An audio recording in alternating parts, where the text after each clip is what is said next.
Shedeur Sanders, the quarterback of the Cleveland Browns, have a number one wide receiver, and his name is Jeudy. Also, the Browns have 3 draft picks in the top 40 in this upcoming NFL draft. What will Andrew Berry do with those draft picks? We're going to talk about it right here on Sports Talk with B. Watts. Do me a favor. You got to do me a solid. Hit that like button. Subscribe to my channel if you haven't subscribed. Hit that notification button. It'll let you know whenever I go live or drop a video. Let's get this show started. Let's go. Pressure, running away from it is Sanders. He's looking long. He's got a man caught at the 10-yard line. Sanders to throw, floats for the end zone. Well protected. And there's Jeudy. And he's off and into the end zone. Touchdown. Swing and a miss. That just hadn't worked out. Sanders fires and catch made across midfield. And underneath it's Sampson. And Dylan Sampson running through the... Ladies and gentlemen, I'm convinced that Jeudy is the number one wide receiver for the Cleveland Browns this year in 2026. Because if you look at the rest of the wide receiver room on the Cleveland Browns, there's no wide receiver better than Jeudy. And when I look at the draft, and I don't look at it up and down when it comes to that wide receiver position, that's not a wide receiver better than Jeudy in this draft. It's just not. When you look at the history, the background of Jeudy, of the things that he have done since he's been in the NFL, and when you look at his track record in college, it's no comparison. It's just not. Now, I understand if you want to hold last year against Jeudy. I get that. I'm with you on that. The way he conducted himself on the sideline with Shedeur, hey, nonsense. That should have never came from a veteran wide receiver with a rookie quarterback who haven't got a chance to show his skill set during training camp, OTAs, minicamp, and all of that, right? So I get y'all on that. But still, when it comes to production, when it comes to skill set, Jeudy is the number one wide receiver. Jeudy is Shedeur, number one wide receiver. Shedeur needs Jeudy. Don't get that twisted now. Jeudy needs Shedeur.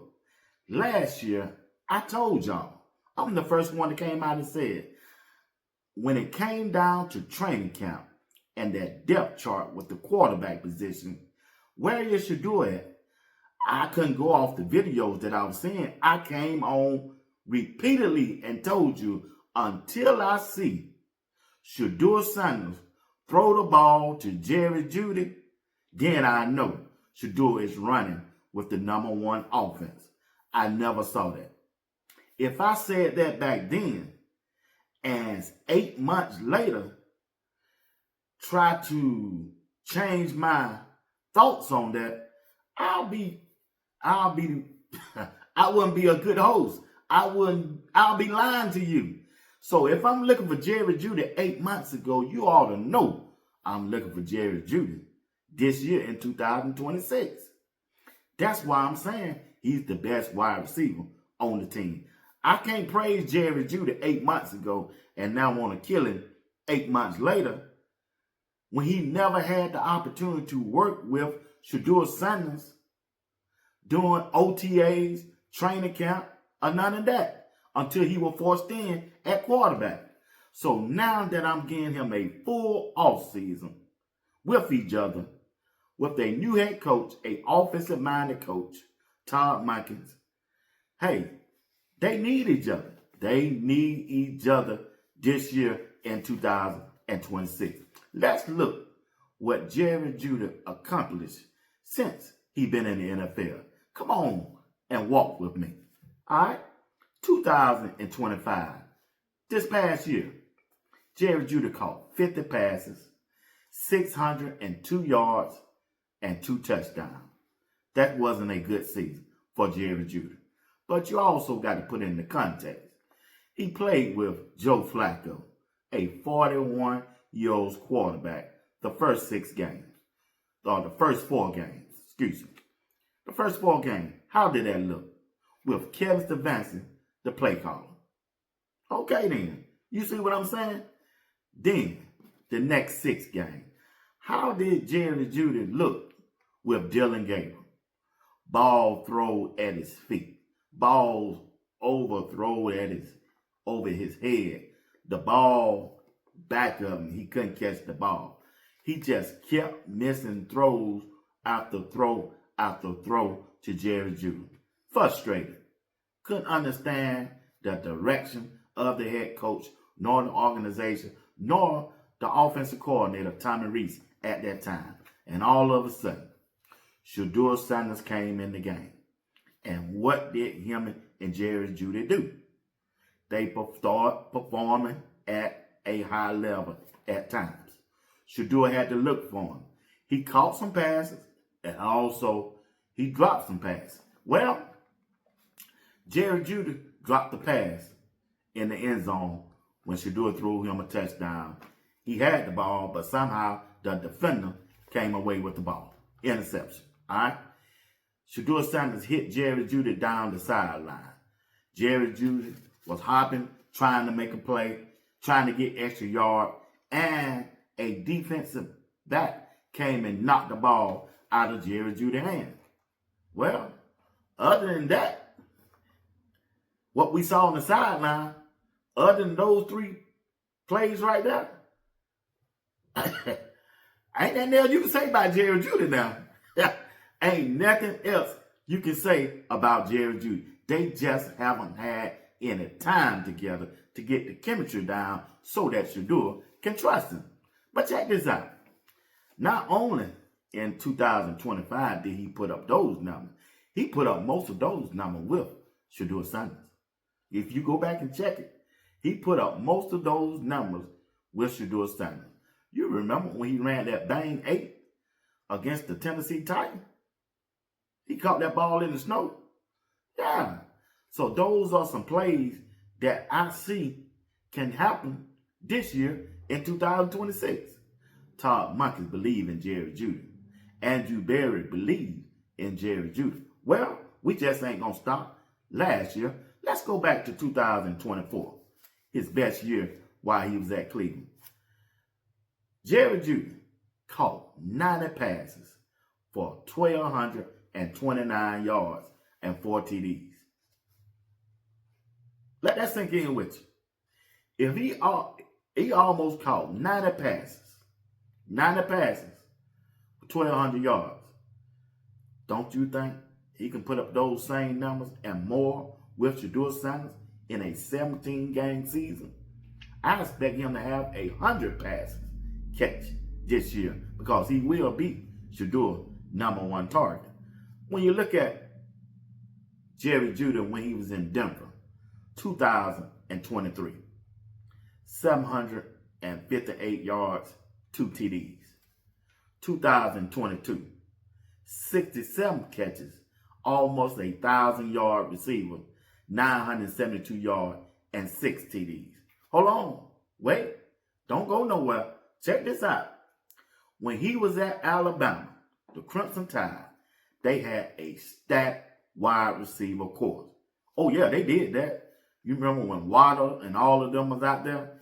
Jeudy still put up excellent numbers. You know why? Because he was the #1 wide receiver on the Alabama football team. In 2018, Jeudy caught 68 passes, 1,315 yards, and 14 TDs. What other wide receiver in this draft that's coming out don't put up those numbers? I helped. Nobody. Okay, you didn't like that? Here go another stat for you. 2019, 77 passes catching, almost 1,200 yards, 1,163 yards, and 10 TDs. What wide receiver that's in this draft have put up those same kind of numbers in college? And matter of fact, he playing with some wide receivers that also got drafted. Waddle went to the Miami Dolphins. Henry Ruggs went to the Raiders. Those are the wide receivers that he was playing with. And he still put up those type of numbers. Only thing I'm trying to tell you, Jeudy is Shedeur Sanders' #1 wide receiver in 2026.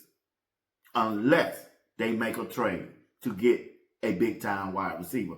But right now, currently, he wide receiver #1. Well, if you like it or not. Whether you like it or not, he wide receiver #1. And I ain't got no problem with that. I sure don't. I really don't. I believe Jeudy needs Shedeur Sanders. Shedeur Sanders needs Jeudy. That's the only thing I'm trying to say. Shedeur Sanders got a #1 wide receiver. If Todd Monken can unlock Jeudy, they're going to be the baddest combination in the AFC this year. Yeah, I said it. I know Cincinnati got 2 bona fide wide receivers. I get that. I know it's some more wide receivers out there about that business and about that life. But if Todd Monken can get Shedeur right and get Jeudy right, they're going to be one of the top combos in the AFC North this year. In the AFC, period, this year. They're going to be the baddest duo out there. Jeudy got the speed. He's an excellent route runner. His hands is questionable. As I saw last year, if he can just catch the ball, they're going to be hard to deal with, y'all. Because you got to remember, and I'm finna translate it to the draft. If they pick up 2 more wide receivers, better than the 2 wide receivers they got now on the roster, Cedric Tillman, right? Isaiah Bond, Makai Corley, who else? You got some more wide receivers that really didn't play that well, didn't have the numbers, and I'm not going to blame it on them. I got to blame it on the scheme of Kevin Stefanski and Tommy Reese, the offensive coordinator, and I also got to blame it on the quarterback play. If they know Shedeur is the QB1, which I believe they already know he is, they got the whole offseason to get their chemistry down, to get their timing down, and get that trust factor down. And when they translate it to the game, on game day, on every Sunday, they going to cook. But hear me on this. Hear me on this.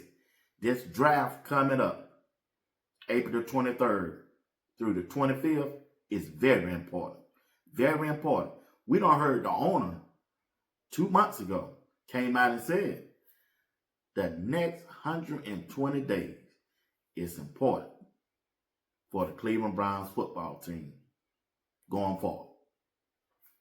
What did he do? They fired Kevin Stefanski. They hired Todd Monken as the head coach, and Todd Monken came out and said, I'm going to be the play caller. He's in charge of the offense. He's in charge of the quarterback room. You know he trying to win his first season because he was skipped over previously in the past of being a head coach, something that he wanted the most. And he finally got his quarterback, Shedeur Sanders.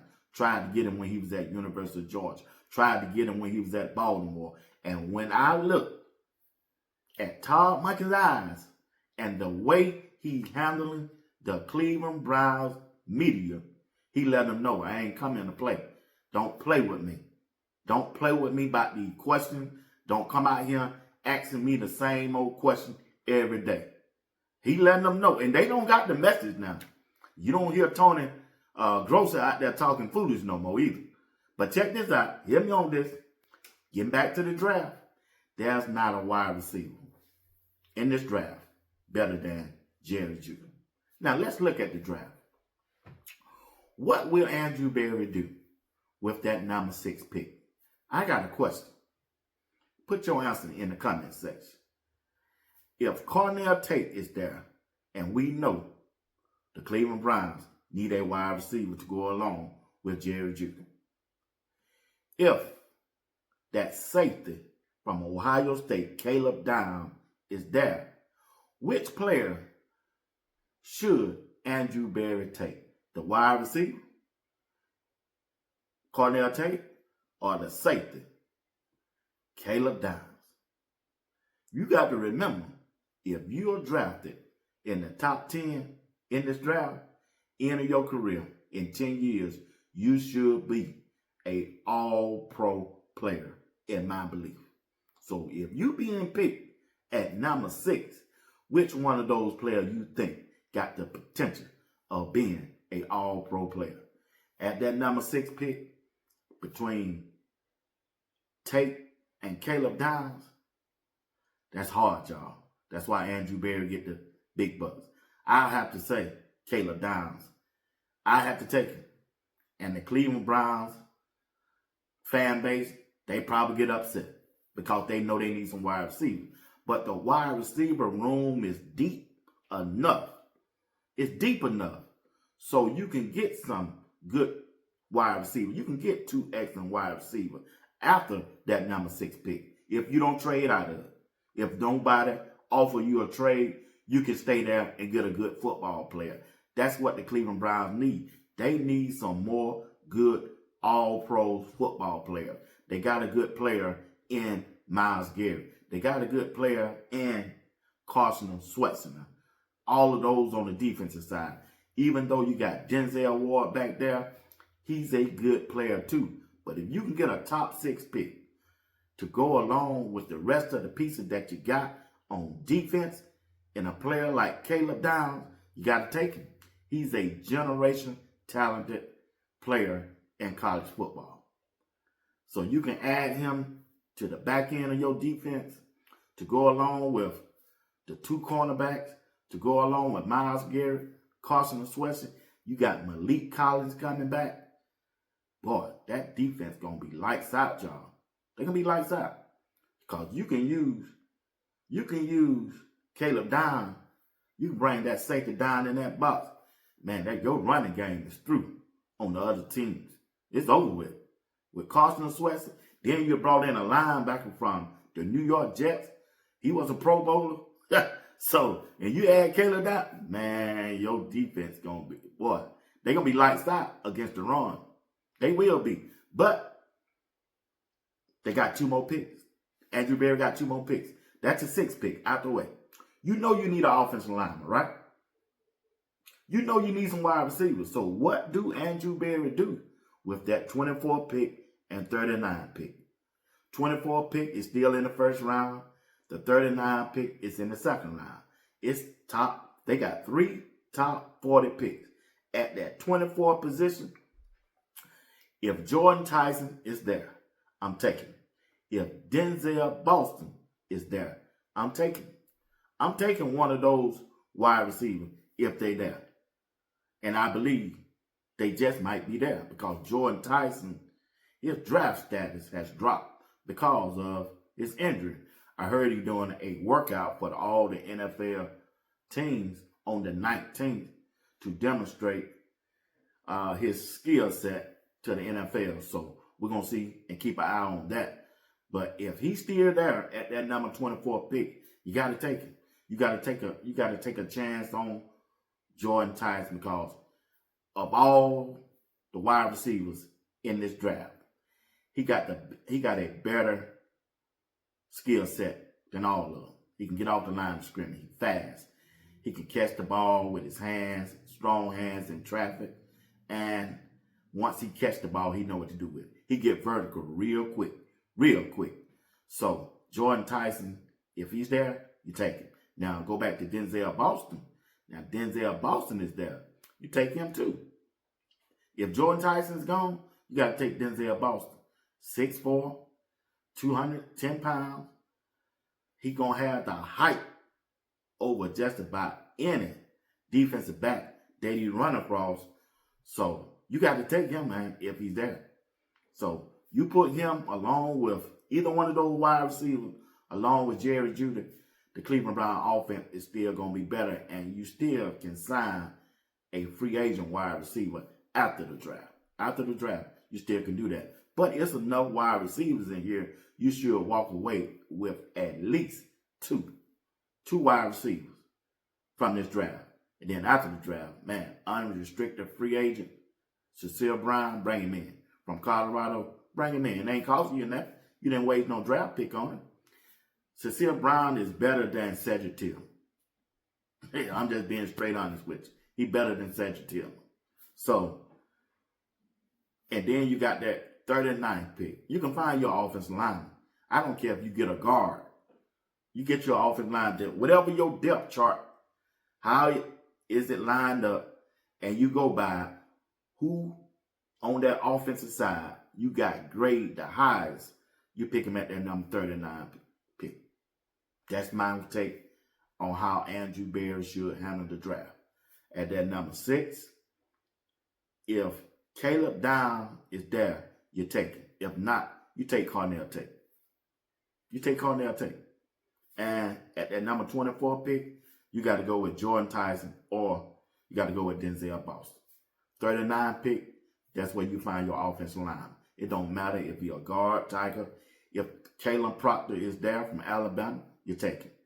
If Bell is there from Miami, you take him. That's why you brought him in for your 30th pick visit the last month. You done did the interviews. You bring one of those players in at that 39 pick. And I believe Andrew Berry going to do that. All right? All right. Once again, family, here, listen. Shedeur Sanders got a wide receiver number 1, and his name is Jeudy. Jeudy is Shedeur number 1 target in 2026. He will be. If you can add some more pieces to him, this wide receiver room through the draft and free agent, their offense will be legit this year. It'll be way better than last year. Got a new offensive line, got a new play caller, head coach that want to win. It's a win-win situation for the owner, Jimmy Haslam, Andrew Berry, Todd Monken, Shedeur Sanders, and the rest of the Cleveland Browns team and the fan base. They're not far off like many people trying to portray them. The NFL, the Cleveland media trying to say they don't think it's going to be a successful season all because of Shedeur Sanders. It's not their quarterback who they want. Cleveland media will never be satisfied with a quarterback. It don't matter who they are. They always looking for the next quarterback. But guess what? They might as well keep looking because the quarterback of the future and the franchise quarterback is already there. And it's Shedeur Sanders. He's happy there. He want to be there. And he going to change their franchise. You heard it all right here on Sports Talk. We'll be watching. Do me a favor. You got to do me a solid. Hit that like button. Subscribe to my channel if you haven't subscribed. Hit that notification button. It'll let you know whenever I go live or drop the video. Live show tonight. Me and Uncle Steve going one-on-one. He going one-on-one with the great one.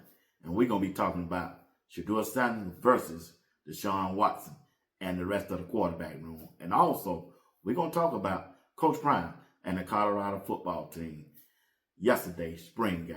We're going to talk about it all. And I can't wait. I'm going. Yeah, I'm a carpenter. I'm going to nail him to the cross. Yeah, even though it ain't Easter. Yeah, I'm going to see is he going to rise. Yeah, well, you still up there, ain't you? I'm going to come back and check on him Monday. After the night, I'm going to come back Monday and say, hey, Steve, you still on that cross, boy. Yeah, I'll let you down next week. All right, family.